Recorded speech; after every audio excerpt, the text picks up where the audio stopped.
tal? ¿Cómo están? Antes de avanzar un poquito con la clase de hoy, que tiene como finalidad, como ya se había adelantado, trabajar sobre norma. Hoy vamos a arrancar con lo que llamamos la sintaxis del derecho. Esto es normas, sistemas jurídicos, conceptos jurídicos básicos, que ustedes lo van a encontrar a lo largo de 3 unidades en el programa extenso, pero que nosotros lo vamos a trabajar en un único módulo porque tienen identificación conceptual. Realmente vale la pena hacer este trabajo porque nos parece que es una herramienta más facilitadora para ustedes, ¿sí? Antes de avanzar, quería comentarles que de lo que hemos visto de los trabajos del primer módulo y de lo que vamos viendo de estos segundos trabajos, lo que se advierte como principal problema, como principal inconveniente, seguramente Andrea también se los dijo, es falta de vocabulario, ¿sí? Entonces, nuestra recomendación es mucha lectura, no solamente lectura de los textos puntuales que les estamos dando, es decir, los textos que tienen que ver con la materia, sino lectura en general, ¿sí? La verdad es que, insisto, se nota que falta manejo de léxico, pero no léxico técnico. Es más, algunas de las dificultades, o gran parte de las dificultades que tuvieron al interpretar las consignas, se debía precisamente a eso. Entonces esto se puede constituir en un obstáculo, no solamente para esta materia, sino para las que siguen. Así que bueno, insisto en mucha lectura, porque realmente les va a facilitar el abordaje no solamente de esta materia, sino de la carrera en general. Como les decía, vamos a trabajar con norma a partir de hoy. Ustedes van a encontrar material suficiente en el texto del profesor Nino, ¿sí? Este está digitalizado, está puesto desde el primer día en el campus, y también los chicos del centro de estudiantes lo tienen digitalizado, así que van a encontrar material acá igual que para el resto de los módulos.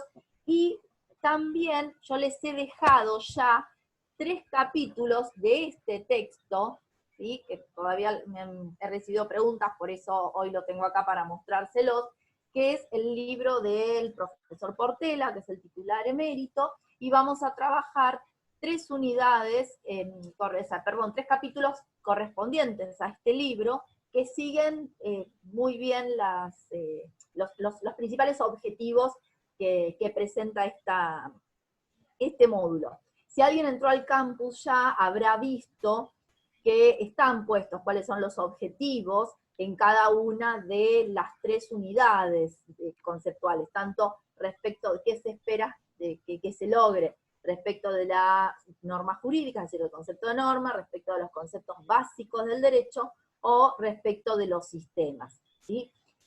Van a ver que hay una breve introducción, y también lo que les dejé, no sé si alguien ya lo habrá visto, es una guía de lectura, es decir, una serie de preguntas que les van a servir a ustedes para ir conformando su resumen, porque estas unidades tienen la característica de tener muchas clasificaciones, ¿sí? Hay más información, por ahí tiene menos densidad teórica que los módulos que venimos trabajando, los 2 módulos anteriores, pero aquí se van a encontrar con mucha información, ¿sí?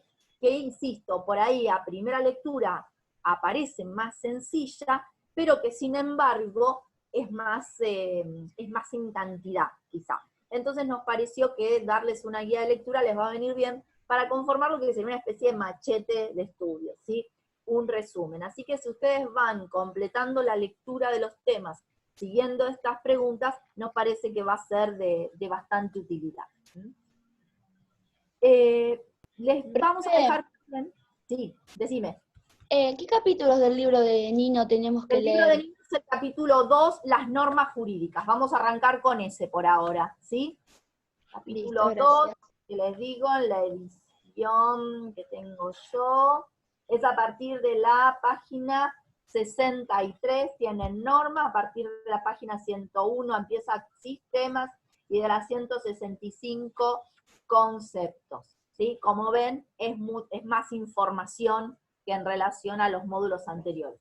Nosotros en principio, como en los anteriores, tenemos tres semanas para trabajar, pero manejamos un margen, así que si vemos que necesitamos un poquito más de tiempo, lo vamos a disponer, eso lo vamos viendo con ustedes también, ¿sí? Y vamos a ir dejando la herramienta facilitadora como esta que les decía, como la guía de lecturas. De hecho, la guía que hemos presentado acompaña una parte y día por día les vamos a ir dejando más preguntas hasta poder completar una guía para los tres ejes temáticos o los 3 núcleos. Les vamos a dejar también este Power, ¿lo están viendo? ¿No lo ven todavía? A ver. ¿Ahora? Bueno. Ahora sí se ve. Sí, Perfecto. ahora sí. Bien, bueno, hoy vamos a dedicarle unos minutitos en la clase a este Power. Es mi idea ir siguiéndola, que creemos que es de utilidad, pero igualmente, concluida la clase, yo lo voy a poner también en el campus, así que lo van a tener a mano. Básicamente está dedicado a normas.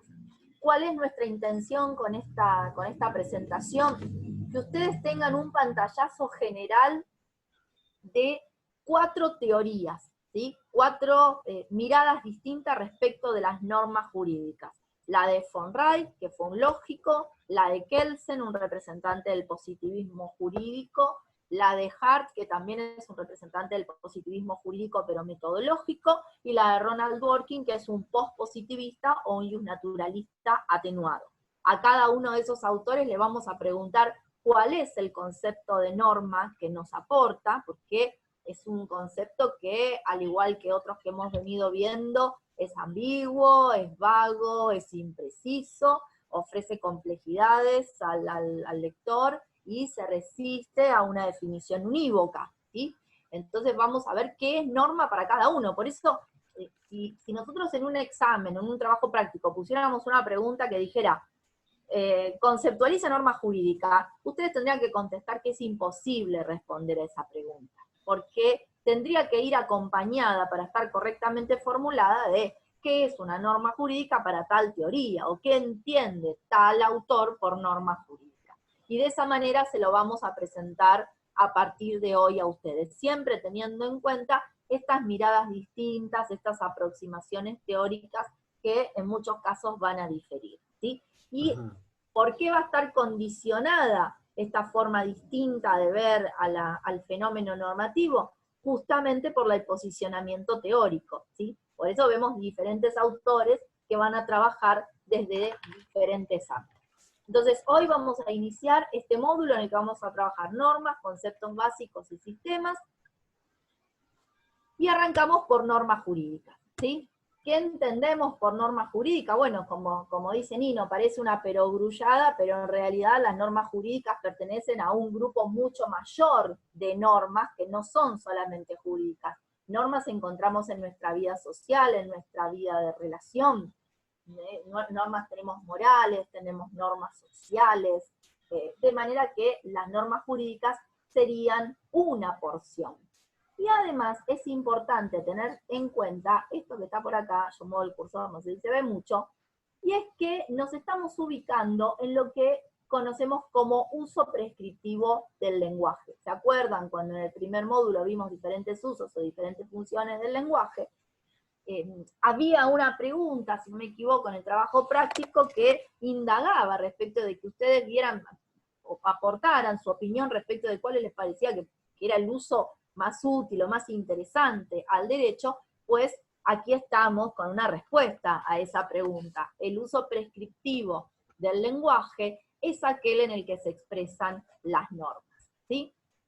Entonces, vamos a arrancar por von Wright. Von Wright, como les decía, nos aporta un modelo de norma, una mirada, una perspectiva que no es jurídica, porque von Wright escribe desde la lógica, ¿sí? Y desde esa postura, von Wright lo que va a decir es que el mundo, la vida cotidiana, está llena de normas, ¿sí?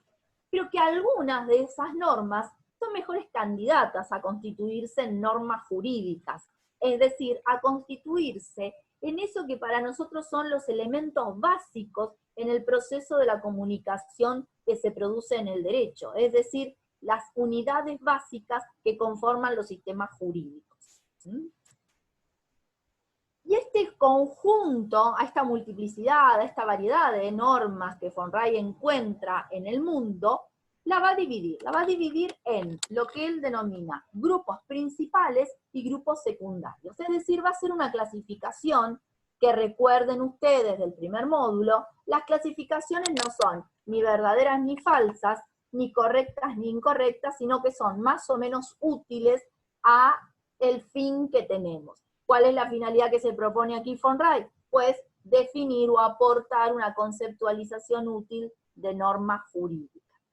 Y él va a decir, hay ciertas normas a las que las dotamos de un carácter de principales. Estas normas serían las reglas definitorias, o también llamadas determinativas, las que llamamos directivas, o reglas técnicas, y finalmente las prescripciones. Que las prescripciones para von Wright van a ser las mejores candidatas a constituirse en normas jurídicas.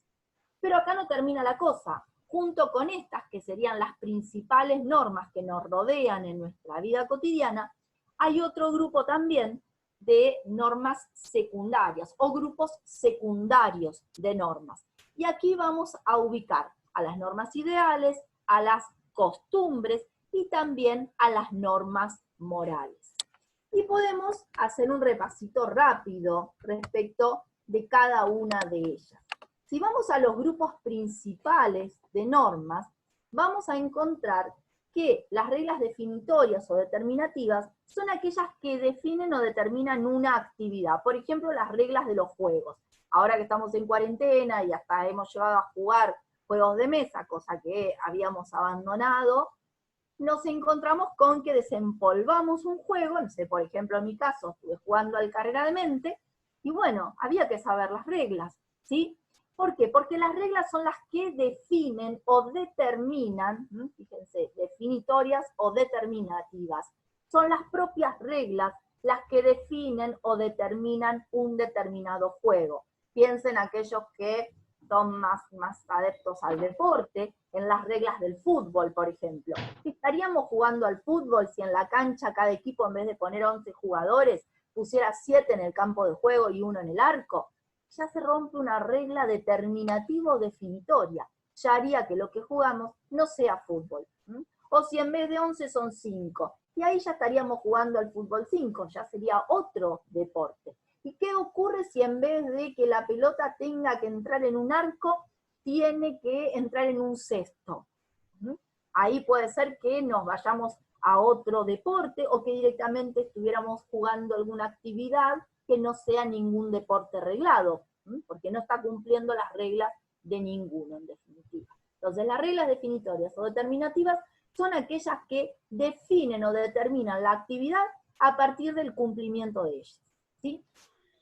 Después tenemos las directivas o las reglas, o también llamadas reglas técnicas.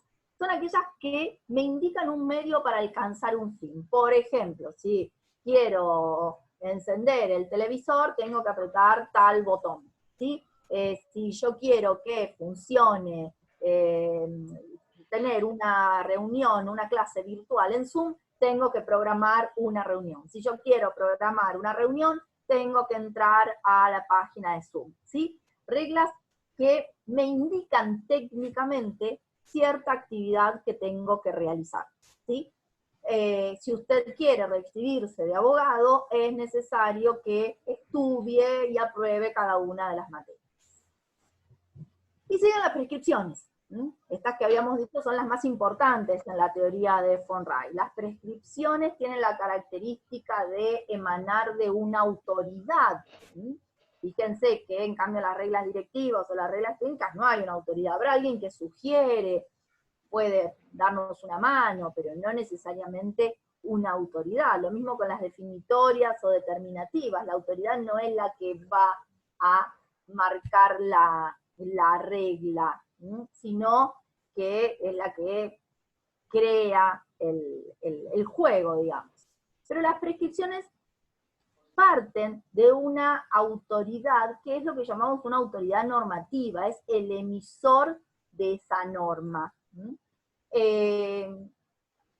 Además, están destinadas a algún agente en particular o en general, al cual llamamos sujeto normativo. Perdón, estoy pensando y quiero volver sobre el tema del fútbol, porque justo di un ejemplo que es complejo, porque está muy institucionalizado, ¿sí? Claramente no es lo mismo no cumplir una regla del carrera de mente que no cumplir una regla del fútbol, en el cual el Estado también ya ha intervenido. Así que dejémoslo como un ejemplo sui generis el del fútbol, porque claramente sí, hemos llegado a un proceso de institucionalización con el fútbol profesional, en el cual sí hay autoridades, porque de hecho pensemos en la Conmebol y situaciones así. Así que saquémoslo como ejemplo sui generis. Después, que esta autoridad normativa, si seguimos con las prescripciones, en cuanto a que emanan de una voluntad a la que llamamos autoridad, y que están destinadas a un agente, que es el sujeto normativo, es decir, nosotros, la autoridad normativa va a promulgarla, es decir, la va a hacer conocer. Fíjense que cada 2 semanas esperamos que el presidente nos diga qué es lo que va a pasar con la continuidad o no de la cuarentena, y estamos esperando a ver si se renueva o no se renueva la medida, si sale un nuevo decreto, ¿sí? Es decir, si la autoridad normativa, que en este caso sería el Poder Ejecutivo Nacional, nos emana alguna norma a los agentes que somos los sujetos normativos, acá la ciudadanía, mediante la promulgación, es decir, se hace público. Fíjense que hoy todos pudimos conocer, porque se publicó en el boletín oficial, que a partir del día de la fecha hay ciertas actividades que pueden volver a realizarse, por ejemplo, lo que tiene que ver con las obras privadas, el trabajo de los martilleros, el trabajo de los contadores. ¿Por qué lo pudimos conocer? Por esto, por la promulgación, porque se hizo público. Y finalmente tiene una característica muy particular, las prescripciones, y es que la autoridad le añade un elemento que motiva a su cumplimiento. Y ese elemento es este que está aquí al final, es la sanción. La sanción que se establece para el caso de no cumplimiento de aquello que prevé la norma. En este caso, la prescripción, por supuesto. Pero habíamos dicho que junto con las reglas, con las normas primarias, vamos a tener un grupo de normas secundarias o grupos secundarios de normas. Y aquí, ¿qué vamos a encontrarnos? Vamos a encontrarnos con las reglas ideales, con las costumbres y con las normas morales. Las normas ideales no se van a referir directamente a una acción, sino que nos van a establecer ciertos modelos a seguir. Digamos, ideales de excelencia. ¿Qué es ser una buena madre? ¿Qué es ser un buen padre? ¿Qué es ser un buen hijo? ¿Qué es ser un buen abogado? Ustedes todos deben tener una idea acerca de qué es ser un buen abogado, y deben pensar en algún abogado, ¿no? Que como su modelo. Bueno, a eso nos referimos con las normas ideales, ¿sí? Trazan ideales de excelencia respecto de los cuales el emparentamiento implicaría su cumplimiento. Además tenemos también a las costumbres, que son especies de hábitos reiterados, no cualquier costumbre, ¿sí? No que nosotros en nuestra familia los domingos vamos a comer a la casa de los abuelos, o que nos juntamos todos los viernes con determinados amigos, o que todos los jueves hacemos tal o cual actividad, o es nuestra costumbre ir a las personas que son muy religiosas, o que son religiosas, es la costumbre ir para determinada fecha religiosa a tal iglesia, ¿sí? No, esos son hábitos. O que, no sé, los domingos a la mañana desayuno en Custó. ¿Qué importancia normativa puede tener esa? Ninguna. ¿Qué es lo que exigen estos hábitos especiales para que los consideremos costumbres con valor normativo? Una regularidad en la conducta de los individuos en ciertas circunstancias análogas, es decir, ante situaciones similares nos comportamos de similar manera. Por ejemplo, guardamos silencio en una clínica. vayamos a una clínica, vayamos a otro, vayan ustedes, vaya yo, vaya Brandon, todos guardamos una conducta bastante similar. Sabemos que en la sala de espera de un lugar de internación no se grita, se habla bajo. O la conducta en un velorio, por ejemplo, no nos vamos a empezar a reír a carcajadas, ni a burlarnos, ni a hacer chistes eufóricos. ¿Por qué? Porque se espera respeto. Entonces lo que hacemos es tener una actitud de respeto. Esa muestra implica cumplimiento de un hábito que se considera una costumbre. Saludar a una persona cuando ha perdido un ser querido, hablando del tema del velorio, por ejemplo, ¿sí? Es una costumbre, es una regla social impuesta. Decirle buen día al vecino cuando lo encontramos en la vereda. Ahora, esas conductas, además, tienen la particularidad de que los integrantes del grupo social que la cumplen tienen conciencia de la obligatoriedad de ella, ¿sí? Es decir, hay una conciencia compartida, común por la ciudadanía o por parte del grupo social al que le incumbe respecto de la obligatoriedad de su cumplimiento. Es decir, vamos al velorio y no faltamos el respeto, no nos reímos, o no hablamos fuerte en la clínica, como les decía, o saludamos al vecino de al lado, porque sabemos que hay una regla social que así lo indica. Se espera ese cumplimiento. Tenemos la conciencia de que eso se debe hacer. Y aquí es donde viene la relación también con el último elemento, el carácter social particular que tiene la costumbre, al cual llamamos presión normativa. Esto es, si alguien sale de la regla, si alguien se comporta de manera distinta de la forma en que se está esperando, va a recibir una sanción social.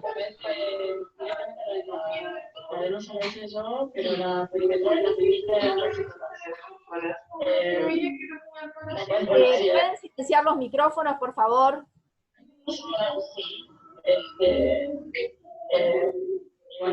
Con las denuncias hacia él,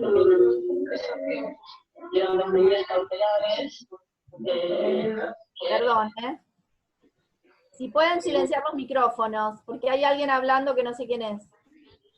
Los chicos no se podían quedar con él y en el caso que tuvieran contacto había un asistente presente. Ahora bien, presente. Dicen que las vacaciones, pero duraron 30 años. Vimos fotos, viendo fotos del incidente por el cual vos denunciaste tu hijo mayor, en relación a esa denuncia que hicieron finalmente. Profe, si vos sos la anfitriona, la podés silenciar. Sí, pero no estoy pudiendo. En marcha.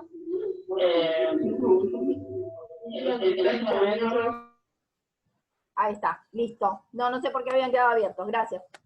Bueno, volvemos entonces a nuestro... Espérenme un segundito. Estábamos en la costumbre. ¿Me están escuchando ustedes a mí? Sí, profesor, escucho. Espérenme un segundito,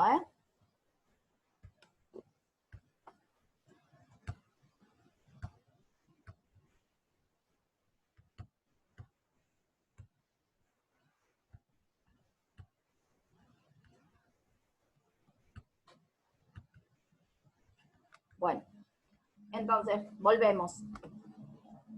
Estábamos con las normas secundarias. Estábamos hablando de las costumbres y del último elemento que se agregaba a este punto, que tiene que ver con el carácter social, es decir, la idea de que si no cumplo voy a recibir una sanción, y que de hecho se puede recibir. Supongamos que estamos en una clínica y hablamos fuerte, posiblemente no tenga que venir ni una enfermera ni un médico a sacarnos, sino que algún otro visitante que esté ahí mismo o algún conocido nuestro incluso nos invite a retirarnos y nos haga un gesto de desaprobación. A ese tipo de sanciones nos estamos refiriendo. O lo mismo si estuviéramos teniendo un mal comportamiento respecto de lo que se espera, por ejemplo, en un velorio. Y finalmente, también podemos hablar de las reglas morales, ¿sí? Las reglas morales son también especies de normas secundarias más difíciles de caracterizar. Von Wright no nos da una definición clara de regla moral, pero sí podemos entender que tiene ese carácter moral o social, que nos va a indicar formas de actuar y que no están sistematizadas de la manera que podrían pensarse respecto de las prescripciones, ¿sí? Por eso las vamos a ubicar dentro de las normas secundarias, y como decimos, tienen carácter moral subsidiario, es decir, no son ni normas ideales ni costumbres, sino todas aquellas exigencias morales que nos indican actuar de determinada manera y que se asocian con la moral crítica de determinada sociedad o con lo que llamamos la moral social, que es el conjunto de comportamientos comunes a determinado grupo social.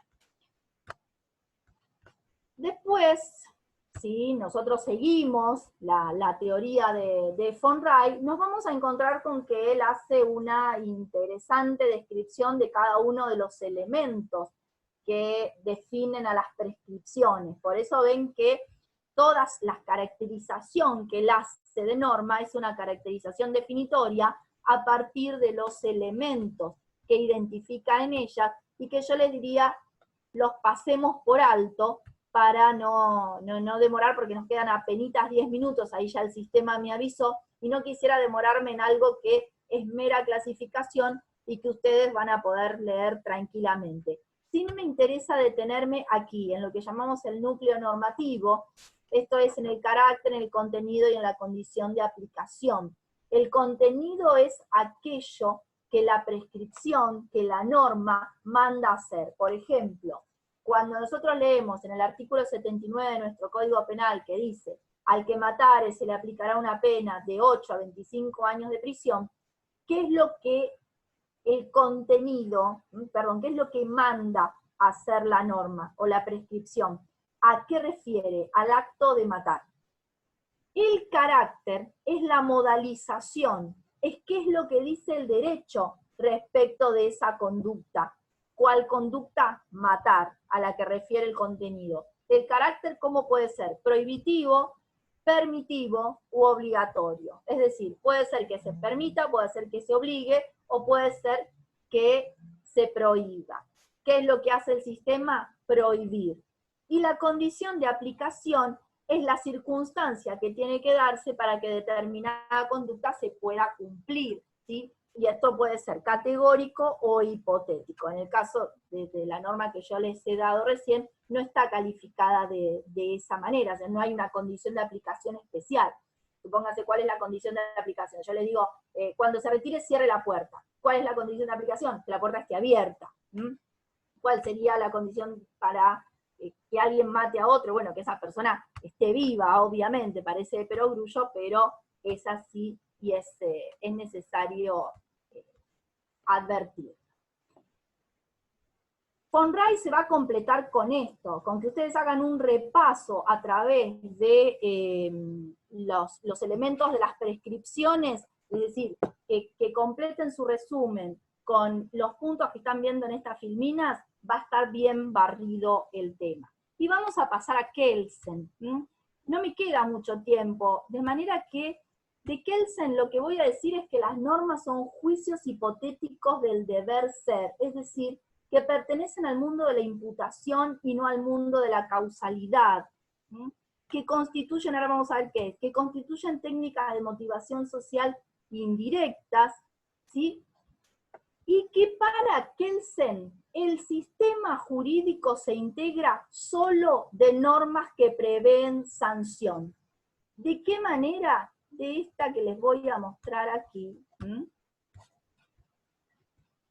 ¿Ustedes lo están viendo completo? ¿El cuadro? ¿Antecedente, la flechita y el consecuente? Sí. Bien, bueno. En toda norma jurídica, según Kelsen, la forma que se tiene que reiterar es esta. Esta es la forma que tiene que tener. Esto es, un antecedente, que es una conducta, al que matare a otro, debe ser que se le aplique una sanción.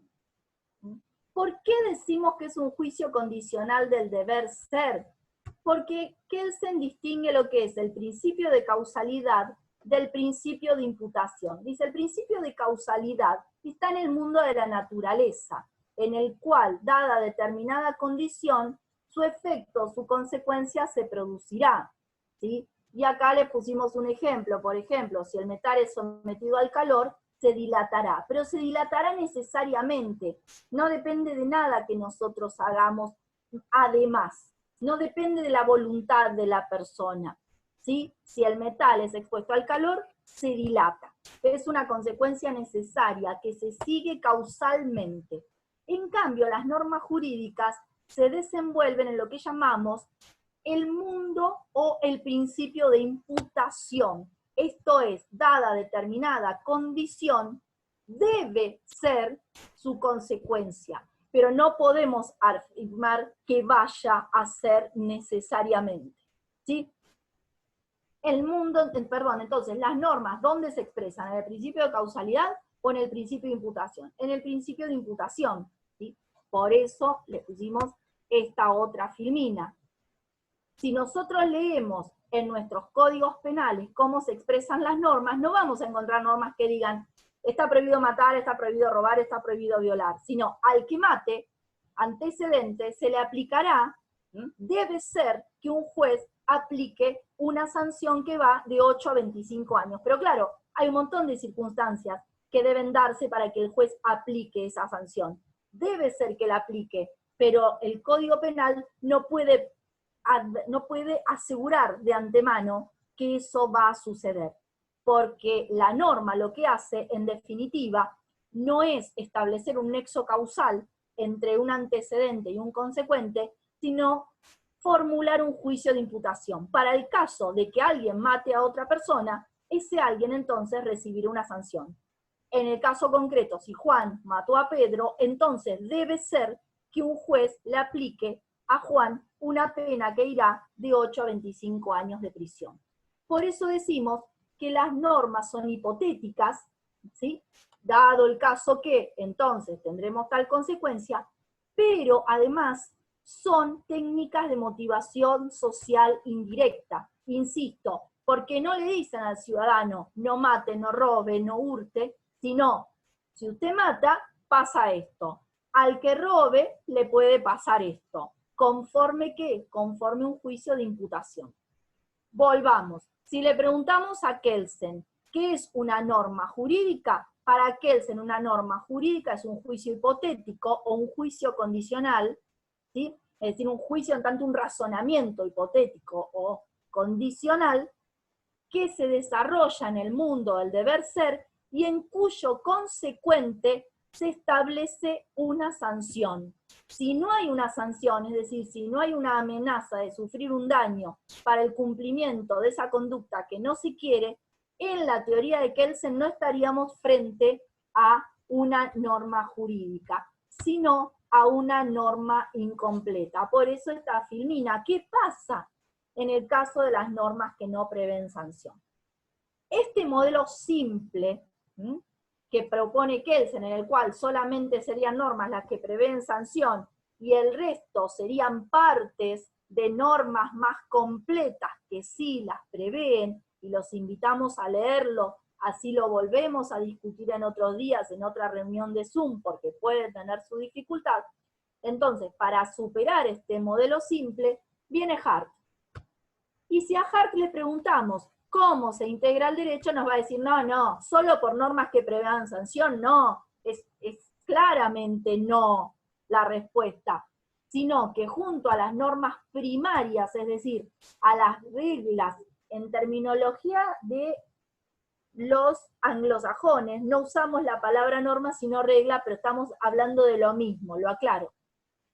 Hart dice entonces, no, además de las reglas primarias, que se dirigen a los ciudadanos para decirle cuáles son los comportamientos que se esperan y a los jueces para decirle que le tienen que aplicar sanciones en caso de que no cumplan con esos comportamientos, tenemos otras reglas, que son las reglas secundarias, que no tienen nada que ver con las sanciones, ¿sí? Que son las reglas de reconocimiento, que nos dicen cuáles son las reglas válidas en un sistema, las reglas de cambio, que nos dicen cómo crear y cómo derogar normas, y las reglas de adjudicación, que son las que nos confieren potestades, ¿sí? De facultades, competencias, derechos, de manera que la cosa, dice Hart, es bastante más compleja, ¿sí?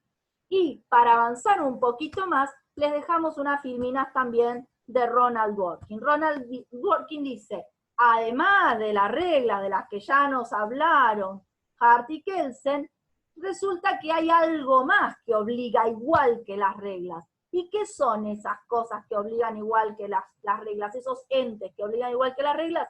Los principios, nos va a decir Dworkin, porque Dworkin es un postpositivista o un naturalista atenuado. ¿Y cómo los va a definir a los principios? A partir de su diferenciación respecto de las reglas.